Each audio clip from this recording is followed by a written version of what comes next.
Hello, and welcome back to Here We Are, the mindful podcast for millennials, where it is all about remembering where we've been, knowing where we're going, and taking up space in the present through the art of storytelling. I'm your host, Teka, and I am here to tie together the practice of presence, mental health, and faith with some life lessons in there, tying it all together with some humor and some music along the way. If you hear this episode and you gather what you need, I hope that we inspire you to take control of your story and take control of your life. Remember to check the show notes today because we're going to be dropping a lot of gems, history, research, and facts. So check the show notes for all of the links that we're going to reference today. You ready? Let's journey. All right. You all, welcome back. Today's episode is very special because it is a bonus episode for the month of August.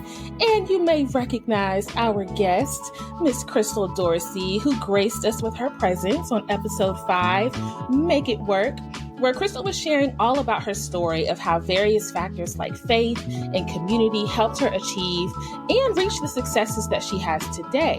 And we both can relate, not only just from that episode, but from just our friendship, stories that we've shared with each other. We can relate when it comes to the expectations that are set for us, specifically as Black women, when it comes to achieving, being successful, being nurturing, compassionate, soft, approachable, feminine, and willing and able to carry everything that the world gives us.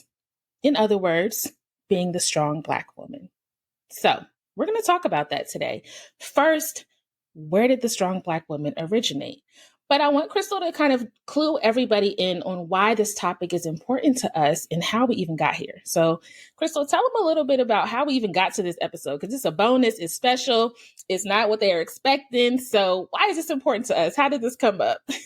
Yeah, so if you guys are just popping in on me and Teka, maybe you didn't catch the first episode. Me and Teka are like sister friends. We have a mutual friend group, and we chat all the time, texting through Instagram messages, and we tend to send each other things that are mutually of interest to us. Sometimes they're funny and they're memes, but sometimes they're these real deep topics that overlap with our mutual interests in mental health, career, success, family, relationships, whatever.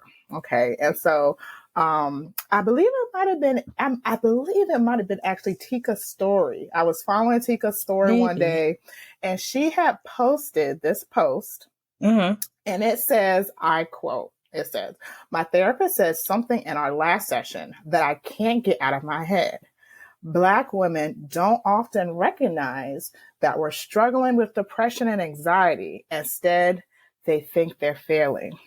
And I don't know about y'all, but that thing hit me something fierce. And I was like, ooh, my girl Teka would post something like that. And we just got to talking about it. And I said, look, Teka, we got to talk about this. Yeah. This is such a rich conversation that I feel is a sleeping giant in our community. And what happened in terms of, us really thinking about, okay, do we do a live? Do we do a podcast?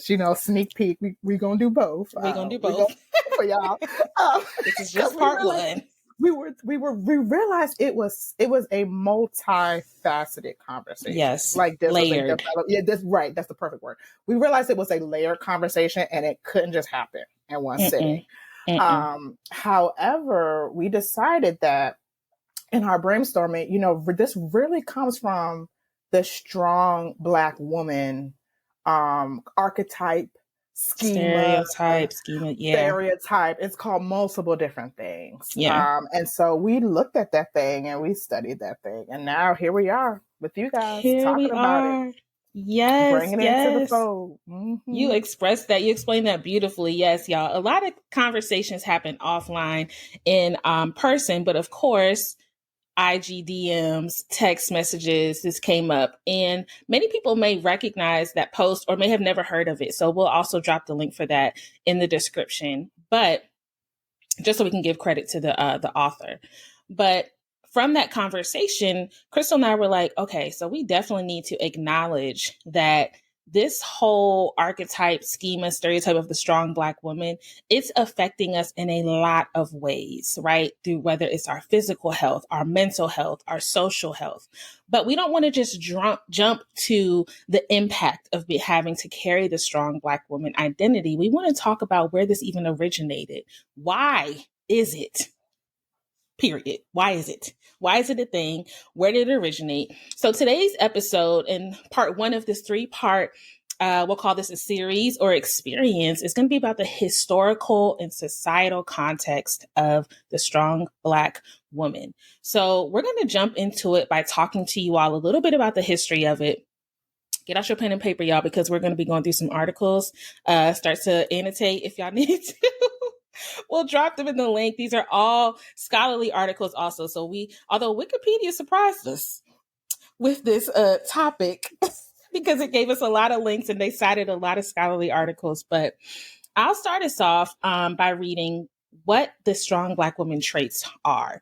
So in one article, I think both Krystle and I have this one. This is from the Journal of Black Psychology, which is really important to acknowledge because this speaks directly to the experience of being Black. So we love Black scholars.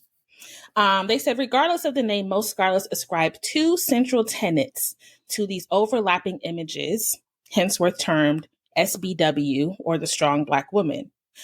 One of those tenets, or 2 of them, but one of them is strength, right? The other is caregiving. Regarding strength, the strong Black woman is perceived as naturally resilient, able to handle with ease all the stress, upset, and trauma life throws at her. Challenges that would break others just make a strong Black woman stronger. Her strength is also shown in her independence, self-control, and work ethic. She is self-reliant and emotionally contained. She doesn't need emotional or financial support to succeed or take care of her or others' responsibilities. She works tirelessly and without complaint, always able to do more, even if what is asked seems impossible. I'm going to pause there because I feel like I just read down literally every Black woman that I know, right? The first tenet being strength.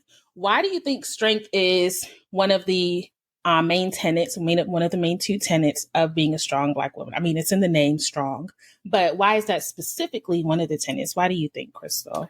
Well, that's a really good question. And, me and you went back and forth about it. Like, this had to come from somewhere. And of course, like the collective story of many people who are African descendants, it comes from slavery. We like to avoid it. We're in this culture where, we want to reject things like critical race theory, which is Black history, by the way. Pretty much.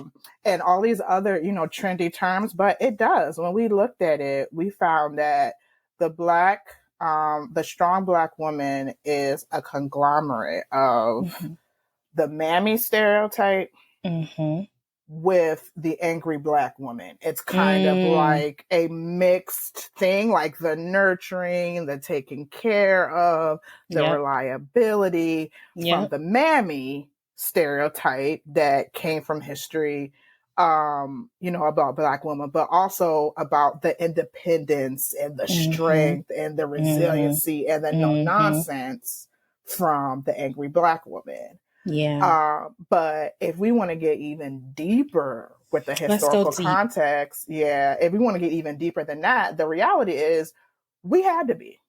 We had to be strong in order to sustain ourselves through egregious circumstances, like the most egregious thing that probably humanity has ever inflicted. And one of the things, because there have been many and various different types of, but when you think about the collective, like we said, history of people of African descendants, like we were going through, some of the most heinous crimes, the heinous things. And in order for us to get through those things, rape, abuse, working night, day in, day out, having our families torn apart. We were forced, having our families torn apart, not having the support that we needed.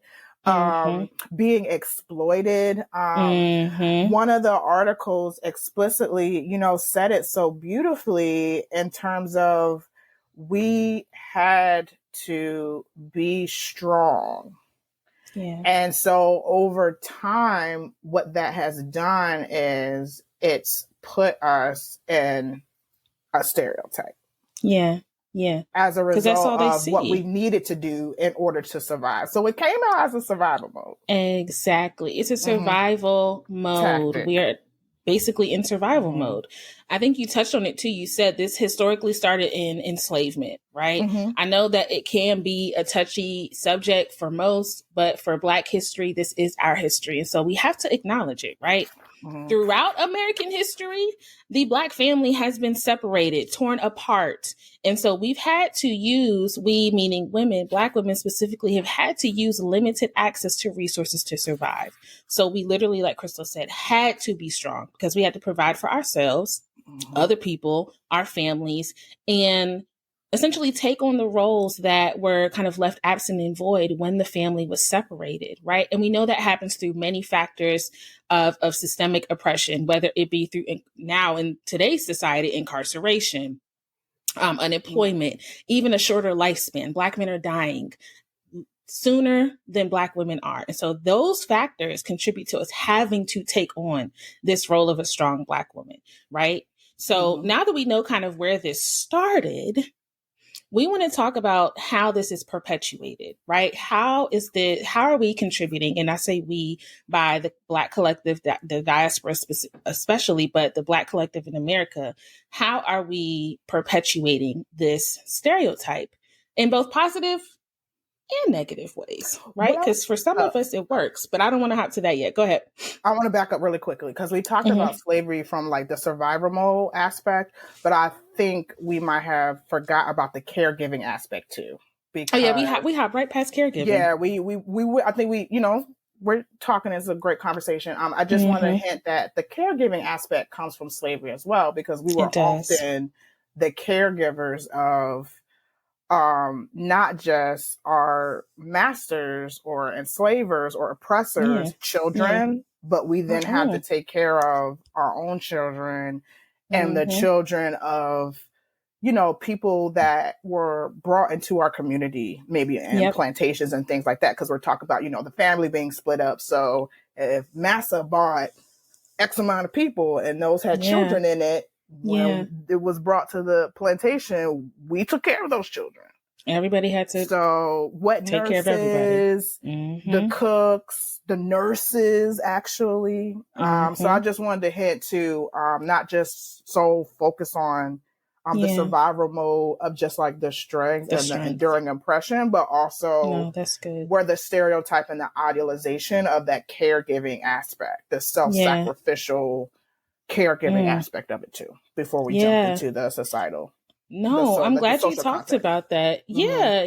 Because talking about how we had to not only take care of our own children, but others, that's that self-sacrificing part of being a caregiver, right? The same article where I read about the first tenet, strength, does talk about caregiving. I'm excited. I feel like I got ahead of myself with that. But what they said is regarding caregiving, the strong Black woman is perceived as self-sacrificing, putting everyone else's needs before her own. In addition to her immediate family, if she has one, she mothers many others by providing emotional, spiritual, and or financial support. In the community, like you just said, she is sought out because of her wisdom and gives her time, energy, and resources freely to those who need it without resentment or expectation of reciprocation. If any of us relate to this, right, you may have had that one person in your neighborhood, or not person, that one older woman in your neighborhood, or the one older woman at your church or in your community who was just known to either take care of you, right? Whether she is providing water and juice and chips and sandwiches, or if she's the one with the mint in the bottom of her purse at church, or she's the one, to hold all the babies. And she's the one who, new mothers go to for advice. And, she's bringing the dinner to the potluck. Like, this has been an expectation that has been set for women to just be strong, but also be the caregivers without reciprocity, without complaint. without any type of acknowledgement from the mass, right? In the community, we may acknowledge it, almost reverence and glorify them. But have we ever asked them if they're tired? So I'm glad that we were able to touch on those. So if you're taking notes, we now know that the two tenets of being a strong Black woman are her strength, and her ability to give care to others. All right. So let's talk a little bit about how we perpetuate this. Krystle brought up a really good point right before we hopped on of how this not only is perpetuated in society, but who do we first learn a lot of our life lessons from, right? Our family, right? Nature and nurture.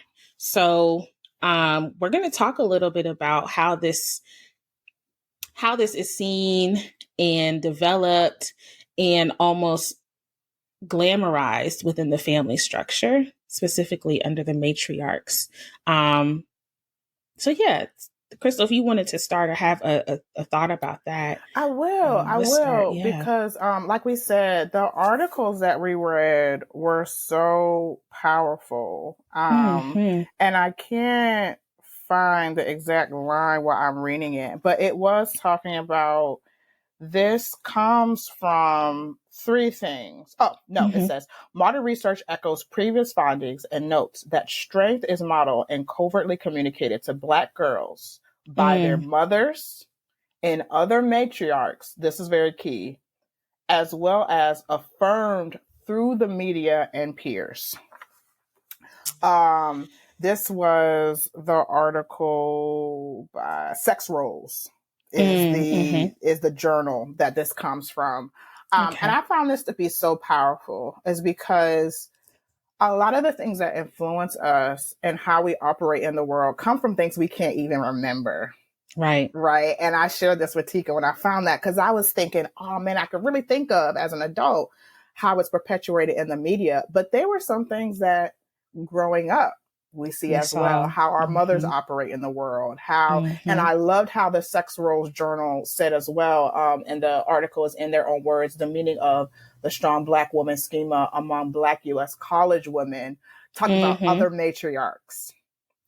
Because this is something that I feel isn't just familiar, but this is ancestral for us as Black people. This is intergenerational, right? Because African culture is very collective. This is part of who we are, even in our ancestry. If you go back to Africa, we raise families, children, and a lot of our communities in groups. In groups. And so it takes a village to raise a child. You know, that's a very common proverb. Another very common proverb in African culture is, if you want to go fast, go alone. But if you want to go farther, go together. Like we have a lot of these collective it endorses community. And endorsing community in our collective consciousness as Black people, right? So what that means is that what we're also, I believe, in some ways reiterating and how we also absorb this, stay tuned for the next one, in terms of our identity is that this can come from our grandmothers, our aunts, our godmamas, older cousins. You know, we get messages about how they go about the world in terms of the opportunities that they pursue, the careers they pursue, how they're raising children, whose children they're also raised, whose other children we're raised with. Like I grew up, you know, with my cousins essentially in certain situations. And I was also partly raised by every summer I went to my grandmother's house. I stayed the whole summer with her. And in that household, again, a collective intergenerational family, she lived with her mother and father. 40, 50-year-old woman now, not married, lived with her parents. And I lived with them during the summer. So we're getting this from all over. And even as children, like I said, as Black girls, we're absorbing these messages and we're not even realizing it. And then later, you know, when we make friends and when we talk about our plans and our life plans and, you know, when we want to be married and that little match game and all this, right? What I want to do, not mash, the mash game, girl. Yes, the mash game, and I'm gonna have a mansion. Yes. It comes from all of those things. So I don't know if you before we get into the media, because the media is a whole thing. We're going to drop. Like, so media is going to be a lot. Example. Yeah. So, I just want you to either share, if you want to, about the peer or family aspect of that. Of course. This is really important for us to not speed past, because like I had mentioned earlier, this is where we learn a lot of our initial messages, right? About who we should be, what we should do, how we should show up in the world. So I found another article that's called My Strong Black Daughter, Racial/Ethnic Differences in the Attributes Mothers Value for Their Daughters. And they did a study between Black mothers and their daughters, white mothers and their daughters, and Latina mothers and their daughters, specifically adolescent daughters. And their purpose was to basically just measure what attributes related to the strong Black woman were emphasized. And for the socialization of the strong Black woman attributes within the Black family, they said that Black female members report that socializing girls to be strong, assertive, and independent is a form of protection for a life likely to be impacted by hardships. Black parents may also push their daughters to pursue education and employment so that they can provide for their families and communities, because they expect racial discrimination will have a bigger impact on sons. Meaning they're literally saying you need to get a good education, get a good job, be a leader, be very strong, assert yourself, stand up for yourself, all of the things, because they know down the line we're going to have the world on our back and we need the resources in order to carry it. That's my interpretation of it. But from reading that is what I see, right? There's this emphasization. What is the word? Emphasizing. We're going to say that. Yeah, emphasis. Come on, what are words? It's been a long day, y'all. Yes. Emphasis I got on you, we it together. Fortitude. Thank you. But and we'll talk about this in another episode, but you have to think about how that affects the physical and mental health of not only the Black woman, but the Black girl. If I am literally told that I have to, for lack of better terms, be perfect in preparation for the life that lies ahead of me, stressed, right? Overwhelmed. I'm worried. I'm anxious. I'm sad. I'm probably angry. So you have to ask yourself, with all of these attributes that are glamorized and highlighted and also perpetuated, how does it impact us? So we'll talk about that in a little bit, but I also want to highlight something that they shared.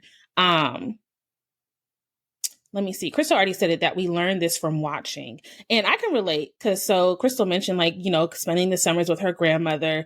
There was a point where from the age of 1 to about 7, my mom was a single mom. And so were all of my aunts, all of my maternal aunts. My grandmother was as well. She raised about 8 to 9 children on her own.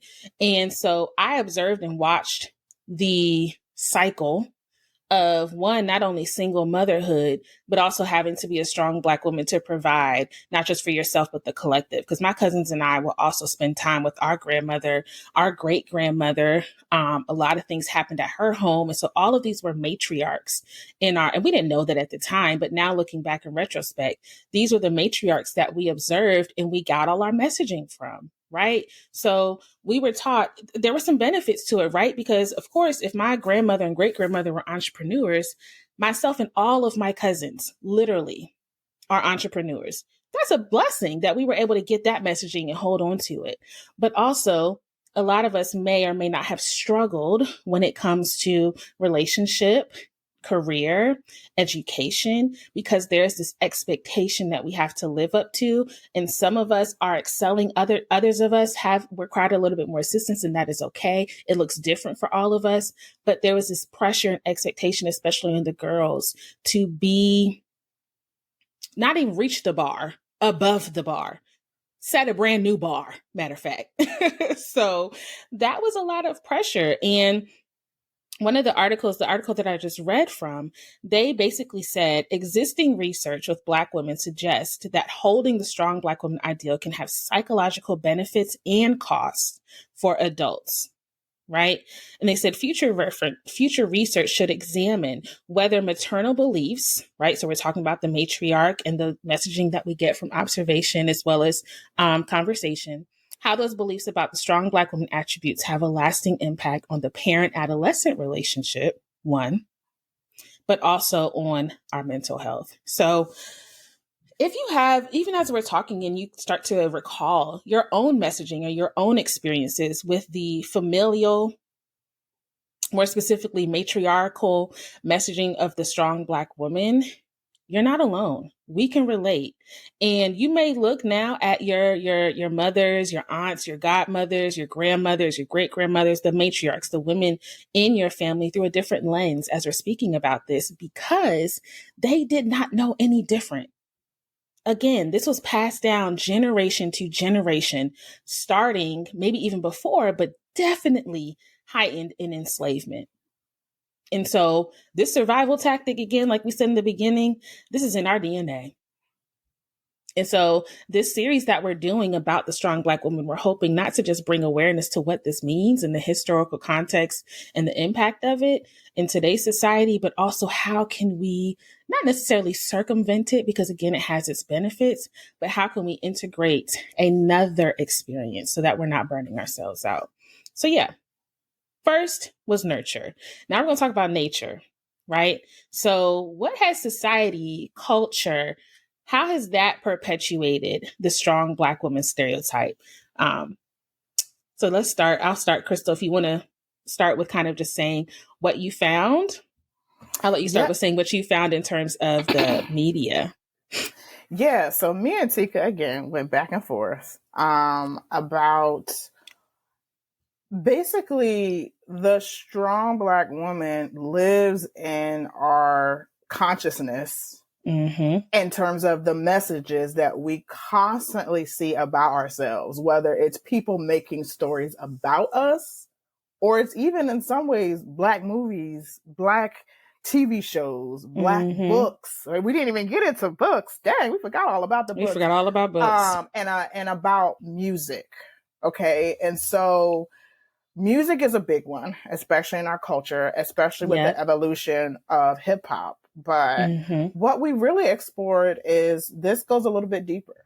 It goes even before that. Okay. Like we talked about, this is intergenerational, passed down. And what I do want to mention as well, because like what you were saying, Teka, when you were talking about something similar on your Instagram and, you know, you got a response from followers like, what do you expect if, you know, Black women say that they want to do this, this, and that. But the thing is, you know, when sometimes you hear this conversation and especially how it affects men in our relationships, they want to, you know, what they fail to also realize is this is before the sexual revolution. Like this is not just starting. This is not new. Yeah, this is not new. This is not modern feminism. This isn't even Black feminism. Like this is something that we have ongoingly seen in our culture and in our experience. And what we learned, especially when you see movies like Gone with the Wind, that's the mammy character. The caregiving is what we saw from there. But when we saw Birth of a Nation, that's another really, really, really old book. I mean, really, really, really old book and movie. Old movie. Well, and Gone with the Wind's a book too. Gone with the Wind is a book too. And so this stereotype, this schema about that and how we're perpetuated in our culture comes from that. And then what we've done is, and again, we're kind of giving you a sneak peek, but in the internalization of the strong Black woman, the mammy, the angry Black woman, we've then perpetuated this in movies like Waiting to Exhale or anything Angela Bassett. And I know I giggle and I know it's literally anything Angela Bassett that is a strong Black woman. I mean, pretty what's much. Love got to do with it? Black Panther. anything. So how Anything, Stella got her honestly. groove back. You put anything, you look at anything Angela Bassett, that's a strong Black woman stereotype. That's a strong Black Okay. And wow. it's so wild because for me, when I really reflected about this, Angela Bassett has been in some ways like boxed in, whether that's her or the industry boxing her in this stereotypical role. And she still ain't got that Oscar. Yeah. We wonder, why has she got that Oscar? But the craziest part, when you compare her to Halle Berry, similarly started her career in strong Black woman roles. She wasn't given the Oscar until she was a Jezebel. Ooh. Until she ascribed to a Jezebel character, Halle Berry got that in Monster Oscar. Ball. And I didn't even put that together. I did not even put that together. Girl, and I was like, but the thing is, perpetuating this common stereotype because Angela Bassett's darker, Angela Bassett's older, so she doesn't quite fit a mammy. Right. But she doesn't necessarily fit a Jezebel either. But we're always used to her being in this one role. Right? So then it's like, how is that impacting Angela's career? Yeah. To, you know what I mean? Be able to pick roles and be sought out for particular roles. But, you know, we see it even in TV shows like Living Single, Girlfriends.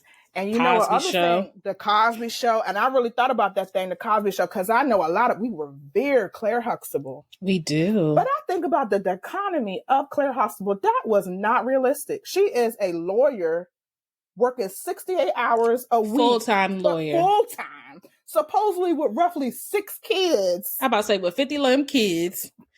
A lot of them young. Nanny. She ain't got no mom living with them. One babysitter. How is she nurturing and supportive? And it's just like that was, and what, like we're saying, this model of perfection. And that's how we revere her. The model perfect mother. Successful in her career, present to her kids, present to her marriage. Somehow the house was still clean. We never saw Claire break down. We never saw her complain. Even when she was pregnant and gonna have a baby, like never. We never saw. Very stoic, very controlled. Like when you put together, resilient. You know what this reminds me of? I don't mean to cut you off, but you said book. No. And as you were talking about Claire Huxtable, I thought about the Proverbs 31 woman. And I was like, how even though that is a beautiful text, I feel like the Old Testament woman in general may also reflect the archetype or stereotype of the strong Black woman. I wonder if that is another piece of it, because some of the things that we see in Claire Huxtable or even the Proverbs 31 woman are unattainable, especially for today's woman. Yep. Yes. Yep. For the modern woman. It's perfection. That is not realistic to be able to have a what we deem quote unquote successful job that pays well, that also requires a lot of commitment on our part. Like you said, she's working 40 to 60 hours a week. No, 60 to 80. The average lawyer, especially if she was a litigation lawyer. Oh, JK, 60 to 80 that's hours typically a 60-hour. Remember, you know our boy is a lawyer. Don't want to call his name because I don't want to put all his business out. But we don't see him. Legitimately, lawyers work 60 to 80 hours a week. And a couple of our boys are lawyers. Yeah, a couple. We don't really be seeing them like that. And the thing about it is, when you think about Sex in the City, Miranda, and how she was portrayed in the media on Contrast, where it was a whole thing for her. She ain't Black, but yeah. But that's what I'm saying. As a white woman, Sex in the City, as a full-time lawyer, praise, feminist, and all that, but she was allowed to be fragile on TV, and how she really wrestled with trying to be in a relationship and be a mother. Yeah. And lo and behold, I can't remember what her part was. It Steve? Steve was her partner. Steve was a stay-at-home dad, essentially. He was. And that's how they made that work. And you know what? Speaking of lawyers on TV, we have it listed here too. Molly probably could have never lived that life. Molly wasn't able to live that life, right?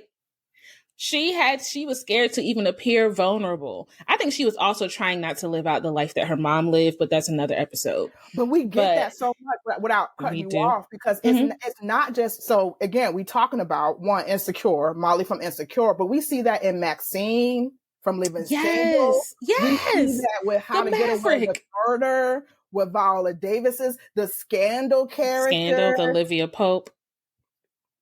Even in Reasonable Doubt. Have you seen Reasonable Doubt on Hulu? I haven't seen that one. I forgot her name, but she's also a Black woman lawyer. All these Black women lawyers. First of all, why are there so many Black women lawyers on TV? Anyway, we love to see it, but also their characters definitely perpetuate that strong Black woman stereotype. Wow. Even now as we're talking about it, I'm having these revelations. That's crazy. Yeah. And it's like the way when you look at how white women are portrayed in these similar roles, it's not the same. Like, I even remember Maxine from Living Single, like she was always the more standoff, guarded one. Very guarded. She really struggled with whether she wanted to be in a relationship. And, when she fell for, I can't remember the guy's name with the locks and store. Kyle, right. But we never really saw Maxine date. No, she was just in it for sex. Which brings me to music. Can we talk about music and how it perpetuates a strong Black woman? Yeah, there's a whole lot of that too. Okay. Oh, so Joan's another one from Girlfriends. Wasn't she a lawyer too? She was too. Yep. Joan was so problematic. Music also, it does. There's so much we can go into when we talk about, first of all, the misogyny of hip hop and rap music alone. And how that not only sexualizes, fetishizes, and stereotypes Black women, but also how some of the songs that women sing. Yeah. Sorry to poke the bear, but sis, we're doing it to ourselves sometimes. We are. And we thought about I'm Every Woman by Shaka Khan. Because I'm not. Yeah, I was thinking She Works Hard for the Money by Donna Summer, I think. Destiny's Child, Independent Women. Yep. Literally INDEPENDENT. You know what that means, man. She got her own house. She got her own car. Some work 2 jobs. Like, what? You were bad. And we were like, yes, that's me. Yes, and it's like, wait a minute. Because I'm still expected to also go out to the club, be sexy and soft and feminine and approachable, be desired, while I'm also carrying around 2 jobs and trying to put the world on my back. But you know what? We can't pick on hip hop, because remember when Neo made that thing Smooth, talking about independent woman? He made it sound so good, and I love that thing. That's why I love her. You're right. It's not just hip hop. R&B definitely does it. It's all over the place, girl. They make it silky, but it's still problematic sometimes. Okay. But yeah, y'all. So not only is this perpetuated with the familial structure, nurture, but also in society and culture, nature. I have to say one more thing before we move on, because I can't let it go. Especially when we talk about the socialization of Black girls. We have to talk about the Princess and the Frog, the Tiana character. Okay. We have to. Because it starts young. Because it starts. The first Black princess was working her behind off to create her whole restaurant. They weren't doing that. Ariel wasn't doing it. She was a damsel. All the other princesses were damsels. They were damsels in distress, waiting to be saved. Half of them was asleep. Come on now. At some point, they just get to survive and just get scooped up. Sleep. And so I really struggled with that thing. So excited. And I'm a Disney geek. I'm a Disney geek, Marvel geek, whatever. But that really kind of has always been in the back of my mind. Like, why does the Black Disney princess have to be the worker? Have to be the hard worker. Wow. And making ends meet, and teaching her man how to have good work ethic, and yeah. So I couldn't let that slide. I had to put that out there. Excuse me. I'm glad you brought that up. I'm really glad you brought that up. So y'all, when we think about the Before we even get into the impact, because I think the impact also kind of ties into what we're going to talk about in terms of our stories, but also I know we're talking a lot about how this has affected us in whether it is harmful, hurtful, ineffective, unhealthy ways, right? Where it has created this ideal versus this realistic perception of Black women. I think we also can touch on for a second how we've been able to reappropriate it. And there have been some also healthy benefits to being a strong Black woman because it helps us to also stand in solidarity with each other, right? We're able to see ourselves in a light that is, again, resilient is not always a bad word, right? We shouldn't have to always be resilient, but it's not a bad word. We also see ourselves as being able to provide for ourselves and our families and our loved ones. And that is something that we can feel great about, right? That's a gift to be able to give to your families, right? It creates community as well. And And I identity. have to read this part because I was trying to find it earlier, but this really brings home what you were saying from this Sex Rules article again. The particular line says, the strong Black woman has been paramount for Black women's survival in America society. A society that has persistently deemed Black women's existence invisible and their concerns negligible. Strength is a tool for survival that allows Black women to defend themselves psychologically against oppression and specifically to push back against pejorative stereotypes about their gender racial group. So I just felt that was really powerful to like put in there because we're talking about, you know, a lot of kind of like you said, like maybe the negative things that have come from it and, you know, how it's being perpetuated. But we have to really, like you said, bring it home into the fact that we have needed this in order to survive, in order to feel strong and resilient in ourselves. And it has helped us to feel it. And that's what we, you know, I found in our research as well. Like this has become part of our identity. It's become part of who we are. It has been also tied to, I can't find the exact article, but it was saying like it has also been connected to our self-efficacy. That's so true. And our ability to be able to accomplish the things. It has empowered us to be able to do the things that we have been able to do. Both, like you said, individually, but as a community and as a group.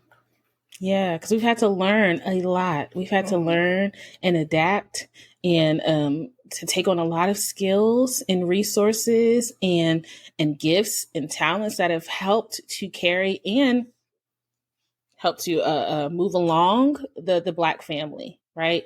So I agree. There are some positives in reappropriation that have made the strong Black woman an empowering identity. And so I just wanted to make sure we touched on that too before we hopped into the impact, how it's impacted the lives of Black women, especially we're going to share our own stories. Right, because when people come up, when we make it, who are they shouting out? God and usually and their mama. Or their grandmama, or some matriarch, as we described, or their partner if they have a Black woman partner. Exactly. Yeah. So. Well, when we think about the impact of what it looks like to be a strong Black woman, we have a couple of things here that come up, and some of them are also part of our own experiences. One of them being we are seen as the kind of like endless caretaker, right? Whether you are in the role of being like the oldest sibling, or you are that strong friend of the friend group, whether you are the mama of your friend group, whether you are in a partnership where you are taking care of not only yourself, but also your partner sometimes. Like there's this endless expectation to be in that caregiving, nurturing role. And the reason we talk about this as an impact is because who is then taking care of the Black woman? Exactly. So that impact, it's challenging to address because of course, then we have to talk about, oh, well, now we're expected to also be vulnerable and feminine so that men can come in and take care of us. Well, if I have to adhere to whatever your unrealistic standards and expectations are in order to be taken care of, you're not the one that's supposed to take care of me, period. So shout out to a partner who doesn't subscribe to that belief. But anywho, but this also brings us to the other impact of how it delays marriage, right? Because of course we are it's emphasized that we're supposed to prioritize academics and in our career, right? So we're taught to read books, to get straight A's, to be the president of all the organizations, to network, to have all the internships and the jobs that get us in the direction of our dream or even our perceived goal careers and academic statuses.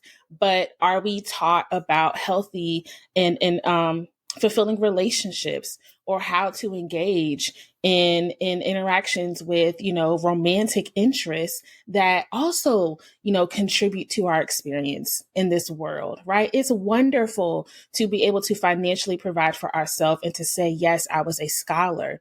But you know how people say, what good is it to have like all this money or all these accomplishments if I have no one to share it with, right? There's some truth to that statement. Not everybody desires that, but we're talking about in general, overall context, the delay of marriage is also an impact of the strong Black woman stereotype. Because balance is ideal, right? It is. And the reality is, and I looked into this, researched some of this for my previous IG Live, Single and Secure. And I did found through the Bureau of the Census that Black women are not only less likely to marry, but to be married later than other racial groups. Yeah. Right? That's true. What exactly does that look like? Like you said, you grew up, in a community where a lot of the women who were taken care of were single. Same. Like, I grew into when I was growing up, a lot of the Black women were single. And it's not within the last, I would say 5 years or so, that my aunts now in their like 50s, 50s, 60, are getting married. Some of them, are on their second, marriage but it's fascinating to see, because I think, again, putting in the context of this conversation, other cultures are taught to do both. They're taught to prioritize partnership. Yeah, they're taught to prioritize partnership, but that you can also do that in, either collaboration or in support of a partner. They're taught to go to college and find a partner. And again, growing up, like we're saying, in the lived experience, when I was in college, my white peers were getting married. Or they got married shortly after. Very shortly after, if not during. If not in graduate school. Definitely by graduate school. Definitely by the time I got to graduate school, a lot of my peers, especially, who were white, were already married. Or in long-term relationships. Yeah. Not necessarily so. Not necessarily so for myself, for the Black as well women. As the not other for me Black either. Women. Yeah. I mean, I had situationships, which, we call them, the little casual stuff. But I didn't have my first serious relationship until I was, 26? Well after college and graduate school. Yep.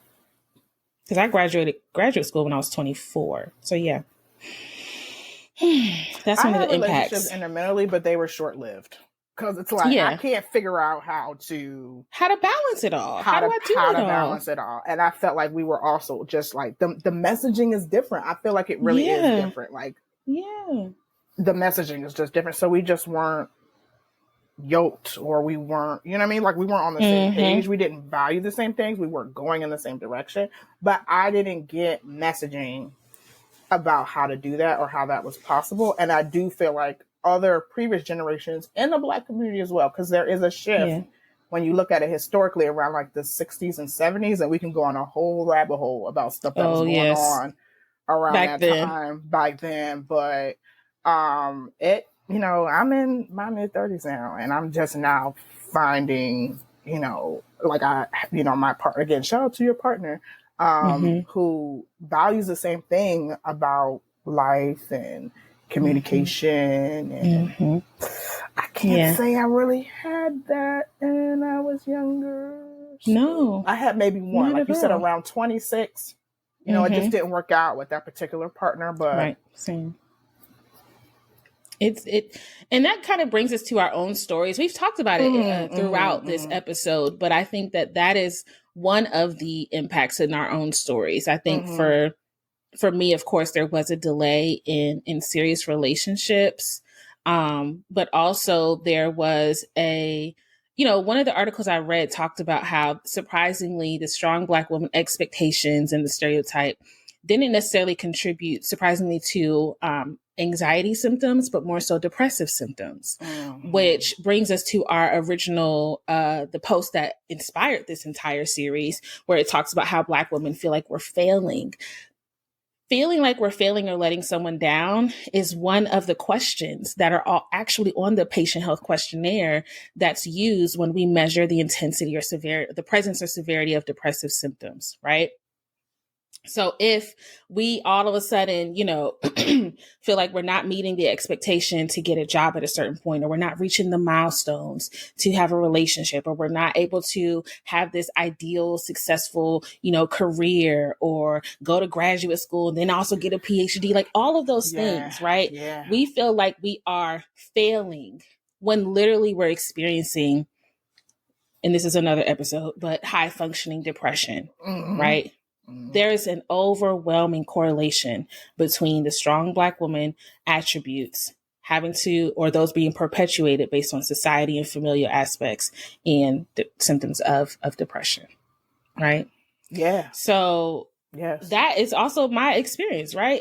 Not until probably like a couple years ago, I want to say like 5 years ago, did I finally acknowledge, oh, girl, you are dealing with depression. This ain't just, your cycle. Okay, this isn't because you feel lonely, which part of that was it.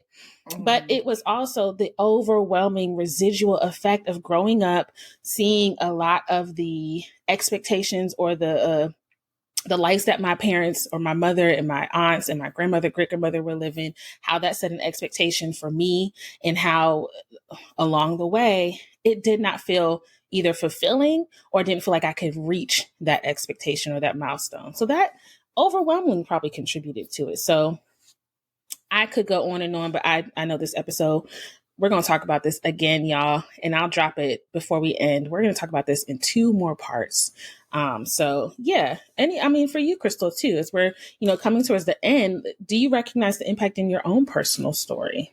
Absolutely. Absolutely. We touched on this as well, a little bit in my previous, feature on your podcast, but growing up with, predominantly single mother, like my father was always in my life, but my parents were separate. So I was being raised primarily by my mother. And so I watched my mother go to school for most of my life, from the time that, 6 years old, my mom went to school for nursing, and, again, resiliency. Like, she was my set example, like, hey, you got to go out and get it here, and you got to be focused.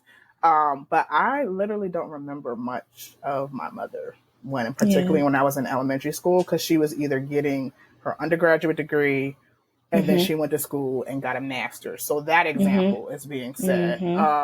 But as a result of that, and I say that to say, I walked to school by myself.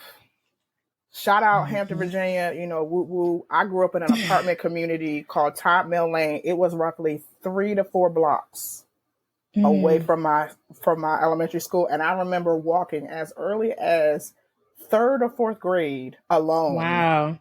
It's like 8 or 9 years old. Girl, so my mom was like, hey, like, you have to do this. Like, so I got up on my own.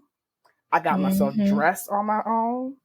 I took care of, packing my lunch, all this other kind of stuff. And I walked to school day in and out. When I got old enough, sometimes I rode a bike. But, just like we're talking about that agency, that resiliency, that independence, like ingraining into what we, 3rd, 4th grade, that's 7, 8 years old, right? Yes. 8, 9 years old, me walking up, that would be unheard of. In these days and time, girl, yes. These days and time, that would be absolutely hard. I am a 7, 8 year old walking to school by myself. Wow. Yeah. So these impacts are real. Mm-hmm. Yeah. So that has really taught me like the ingenuity, the going out there, the being responsible, the having my stuff in order. But you know, we talked about delayed marriage, but in terms of the difficulty expressing vulnerability, being stoic, not being able to ask for help. When I really struggled, you know, in adolescence, when I was experiencing those things, it was very hard for me to ask for help. It was very hard for me to express that I was going through those things. And I carried that on until, like you said, you know, in college. And I would say in certain instances, similar to what you said, the pressure, the being, you know, the set apart, the isolation, I remember probably now that I know, like you said, hindsight's 2020, I was depressed and had no idea. No clue. But my GPA was a 3.5. Hello? I was going to work. Had all the jobs and the internships. I was an RA at the time. I was an orientation leader. I had a 3.5. I was doing all the things, and I would just go home and sleep. Girl.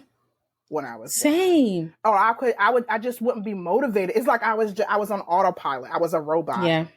Yeah. So I was checking all the boxes and making everything used to that perfectionism, right? Like how it looks on the outside. If anybody would have, they would have thought I was fine. Yeah. No, but we weren't. But we weren't. Yeah.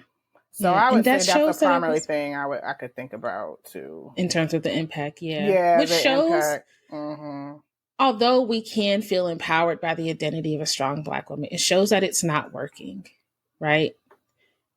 Long term, it's not working. There needs to be some sort of balance or integration of another side of us, another part of us that we're allowed to acknowledge and bring to the forefront. So as we're getting to a close, y'all, I want y'all to mark your calendars for Wednesday, August 9th at 7:30 p.m. The Here We Are pod on IG is going live with KD uplifts _ the letter U to talk more about what do we do, right?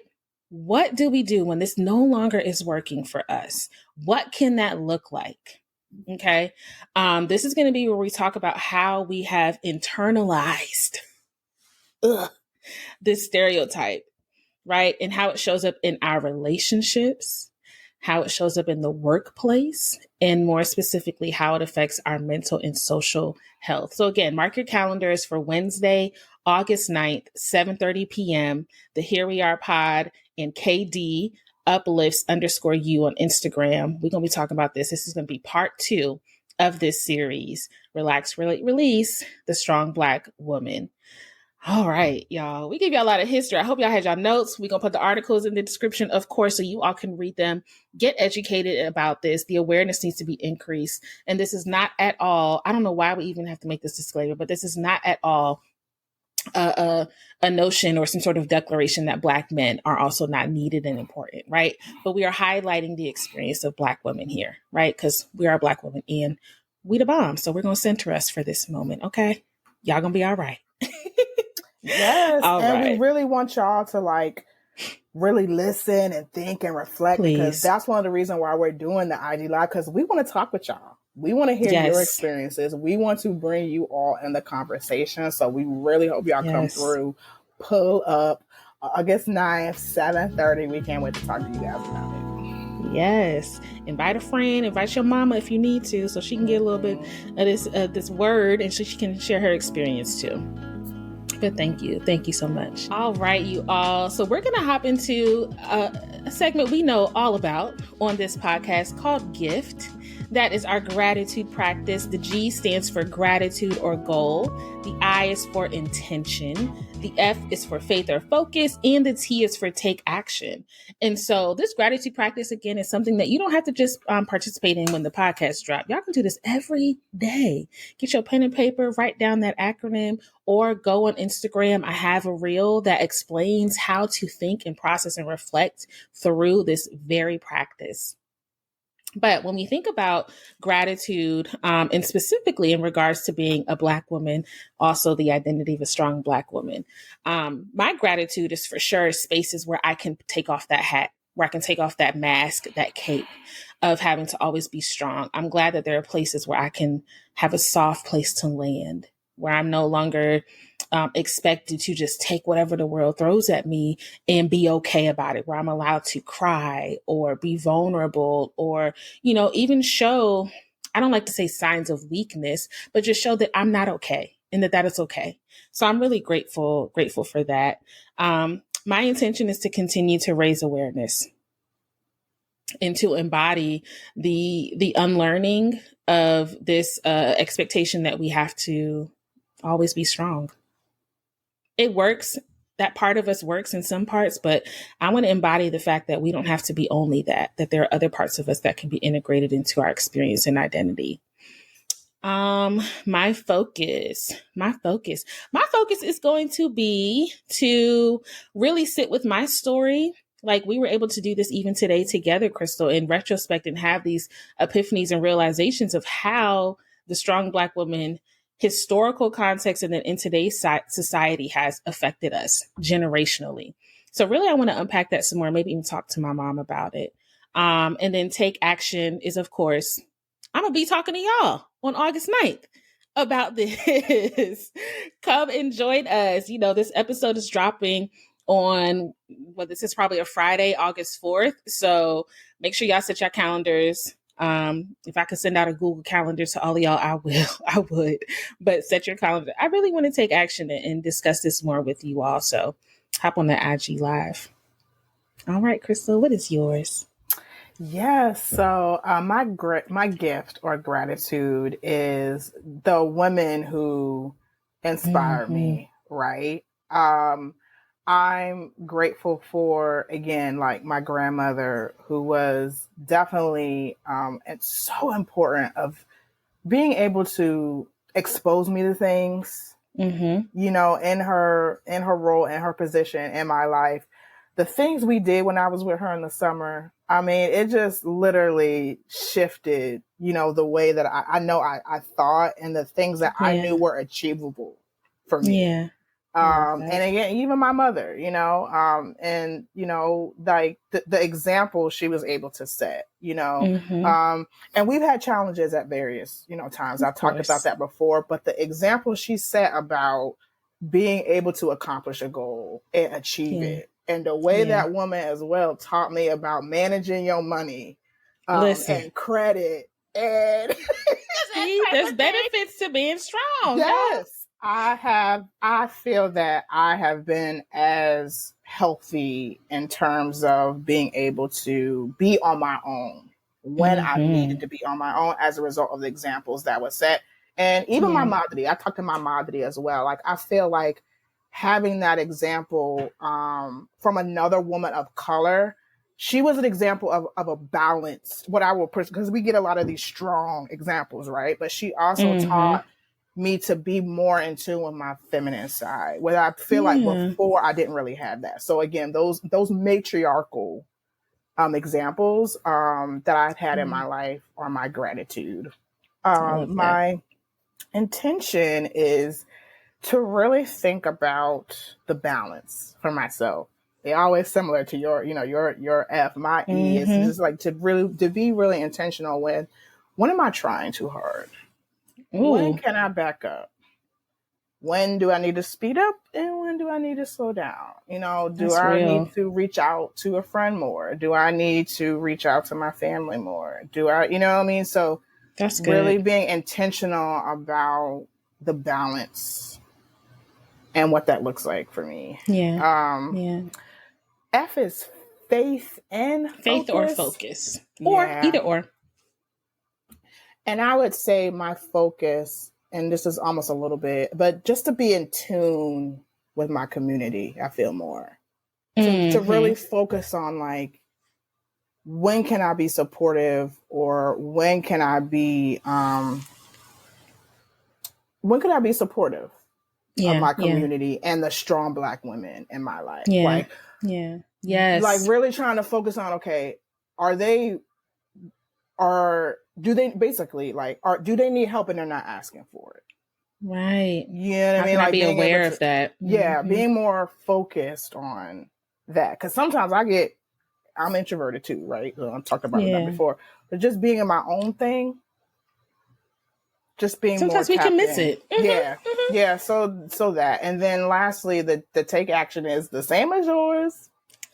I want to talk to y'all about it. We want to continue this conversation. We want to support each other. We want to support you all out there. So Yeah. the take action is definitely to be prepared and have our thing tight again with my girl Teka on IG Live and talking about this awesome topic with y'all.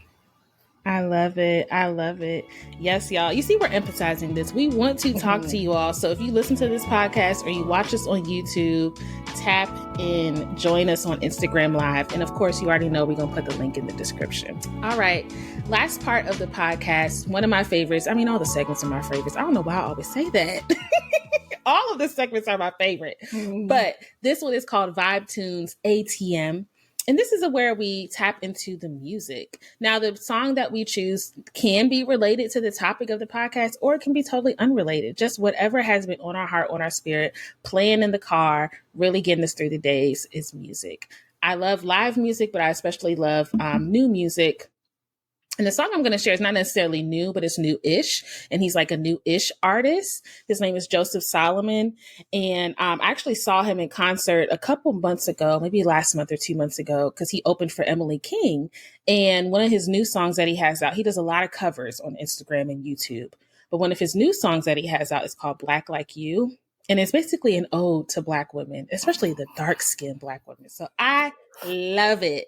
And it's basically a play on words, of course, because he's talking about Black coffee. He's a coffee aficionado, but he's also talking about Black women in general. So Black Like You is my vibe tune at the moment. What about you, Krystle? What's your vibe tune? Oh, that's such a great song. I know the song that you're talking about. I just love this little like neo soul resurgence coming out like a lot of times through Spotify. That's my vibe. Okay. Yes, girl, it's so good. So you're gonna love my choice because I know she's one of your favorite artists. Have Mercy by Aaron Allen Kane. Yeah, I think this song might have been like on the Harriet Tubman soundtrack or something like that. Was it? But I think so. But that is my song for today because she really talked about like honestly struggling, like really feeling like, you know, she's struggling, but really having, you know, like the hope and really being open to receive that help, to receive that support. And she's saying, you know, have mercy on us. Like we trying our best. And it don't look pretty all the time, but, you know, we still going to have that hope. So I feel like that song really touches on that song. The topic specifically that we're talking about today. Yeah, it does. And the other thing that I love about that song is it sounds like a Negro spiritual. Like it has this the way it starts, like the cadence of it. Yeah, that song sounds like a Negro spiritual. So when we were talking about like the historical context and everything, I really. You better tie it together. Yes, girl. You know, I love music. Come on, full healing circle. I love it. So yeah, Have Mercy. Have Mercy by Aaron Allen Kane is my song. I love that. As soon as you said her name, another song popped up about women and the generational lessons we learned from women.